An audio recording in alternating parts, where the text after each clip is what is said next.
How to fix cannot verify phone number and Apple ID. Hello everyone, I am Bishaka and welcome to our channel, Create, Login and Delete. Let's get right into the tutorial.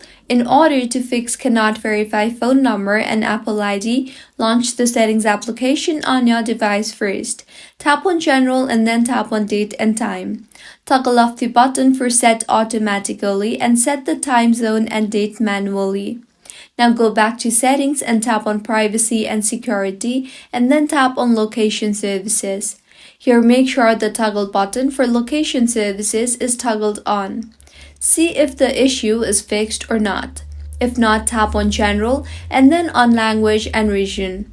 Tap on Region now and select the region you currently reside in.